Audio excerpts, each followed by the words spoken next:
Okay, this is going to be an educational video about youth finger injuries, specifically the epiphyseal stress fracture.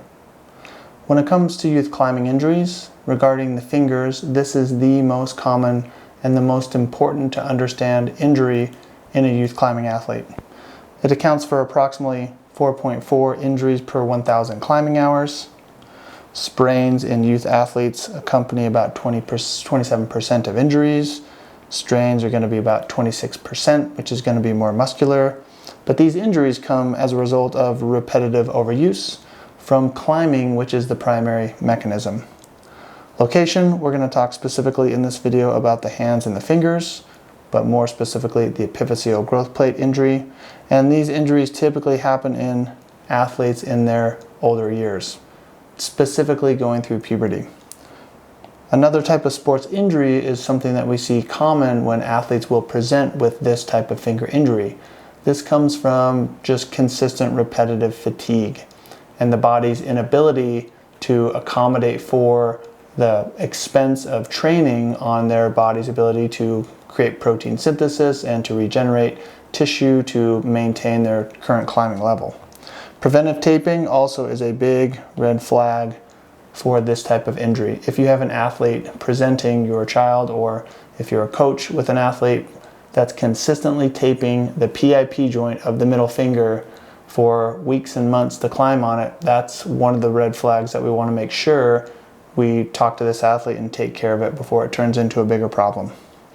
If we look at the primary mechanism by diagnosing these kinds of injuries, we want to do an X-ray. And in order to diagnose the epiphyseal injuries appropriately, we need to do a 3-view X-ray. This view here is called an AP, which is a front to back X-ray. This view here is a lateral, where we turn to the side. And then this most important view here on the far right is the oblique view, where I have to turn the camera a little bit so we can visualize this part of the finger. So if we talk quickly about what that is, that's the growth plate injury that happens in the finger. So if we look at this image, we can tell that the bottom part of the growth plate is healed or is fused and the top part is still open. And that's what happens when youth climbers go through puberty, well, always, but when we're climbing, we have a lot of upward stress on the fingers during that period of time. So commonly brought on by aggressive full crimping, where the DIP joint is hyperextended, the PIP joint is hyperflexed. There's a lot of upwards pressure at this location, creating a repetitive stress to the same location over and over and over. So what happens is the bottom part of the growth plate will fuse, the top part will be open, and this upward stress creates a small crack in the bone, and then that fragment will displace. Very easy to see on an X-ray if it's been there for a little while. If the athlete presents with this type of pain and they're having pain and they have a swollen knuckle and the X-ray is negative, we want to go straight to getting an MRI to make sure we can rule out this as being the diagnosis. So the mechanisms of this happening are hyperextension of the DIP joint, hyperflexion of the PIP joint and compression on the joint, and then we get shearing forces. So we get full crimping, and then we get a twisting, and we get an upward trajectory of force on the epiphysis.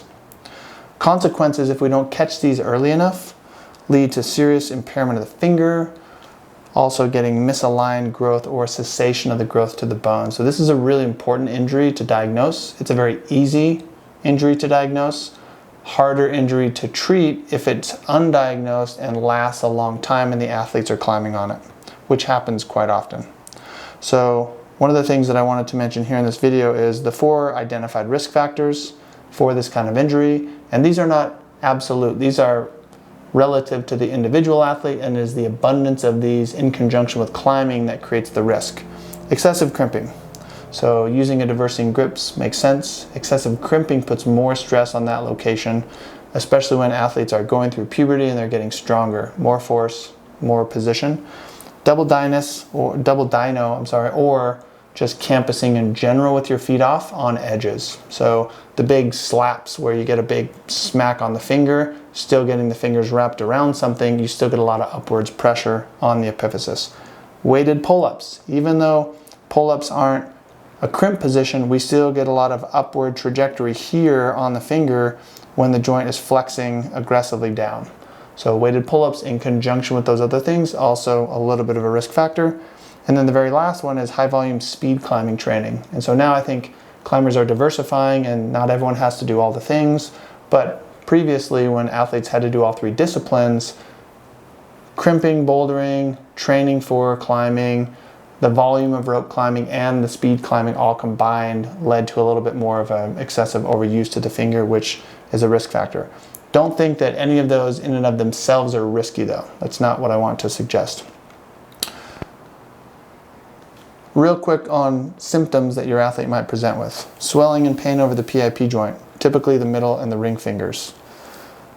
Repetitive loading alters blood flow and mineralization, which will create a little bit of a stress response and a little bit of the mineralization lags behind the growth, and that's where we get that little inability of the bone to tolerate the load and get a little crack. So here again is another 3-view x-ray. If your athlete or your child presents with these symptoms, go get an x-ray, go get a 3-view x-ray before you schedule a consult with me, and then we can talk about the timeline for time off, the timeline for recovery once we get back to climbing, or if the x-ray is questionable and we need to order an MRI, that's the route that we want to take. Taking care of these early and making sure that that's either ruled out or ruled in as a diagnosis is absolutely necessary to get your athlete back to full health.